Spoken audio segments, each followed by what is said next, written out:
राधे राधे दोस्तों, मैं आज आपको भगवान विष्णु के वारा अवतार के बारे में बताने जा रही हूँ। ये वारा अवतार भगवान ने पृथ्वी को जल से निकालने के लिए लिया था, जब पृथ्वी पर घोर संकट आ गया था। भगवान ने एक सूकर का रूप धरा। हमारे भगवान इतने दयालु हैं कि उन्होंने किंचित मात्र भी चिंता नहीं की कि लोग मेरे बारे में क्या सोचेंगे।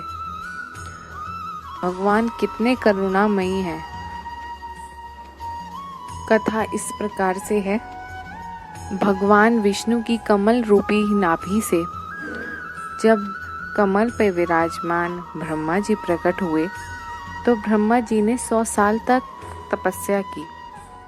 भगवान विष्णु जब जागृत हुए तो उन्होंने अपना सारा ज्ञान ब्रह्मा जी के हृदय में प्रस्फुटित कर दिया। भगवान विष्णु ने ब्रह्मा जी को आज्ञा दी कि आप जाइए और प्रजा की उत्पत्ति कीजिए।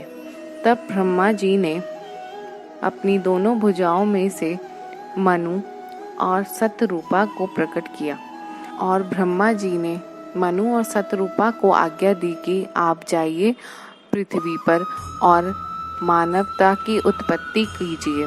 जब मनु और सतरूपा पृथ्वी पर आने के लिए निकले तो सभी लोग अपने स्थान पर थे, पर पृथ्वी लोग अपने स्थान पर नहीं था।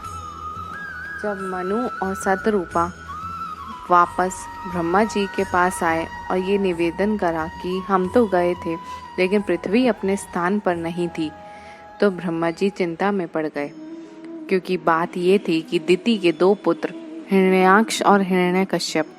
हिरण्याक्ष ने ये सोचा कि देवताओं से युद्ध करने के लिए मनुष्यों को खत्म करना होगा। मनुष्य यज्ञ करते हैं जिससे देवताओं की शक्ति बढ़ती है। तो हिरण्याक्ष ने सोचा कि मैं पृथ्वी को ही रसातल में छुपा दूं तो ना रहेंगे मनुष्य, ना रहेगा यज्ञ और ना बढ़ेगी देवताओं की शक्ति। ये सब जानकर ब्रह्मा जी चिंता में पड़ गए और भगवान से मन ही मन प्रार्थना करने लगे।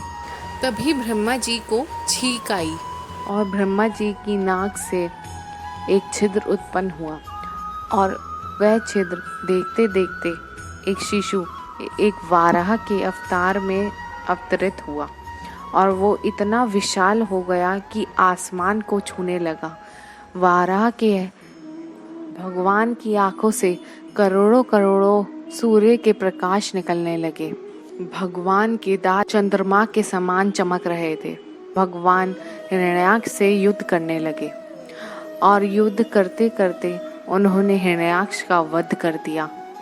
भगवान ने अपने दांतों पर पृथ्वी को धारण किया और ऐसे पृथ्वी को जल से निकाला। ऐसे भगवान ने पृथ्वी, मनुष्य और देवताओं का कल्याण किया। जय हो विष्णु भगवान की। हमारे विष्णु भगवान, हमारे नारायण इतने दयालु हैं। ऐसी ही भगवान की अद्भुत कथाएं सुनने के लिए आप मेरे चैनल को सब्सक्राइब करें। धन्यवाद दोस्तों।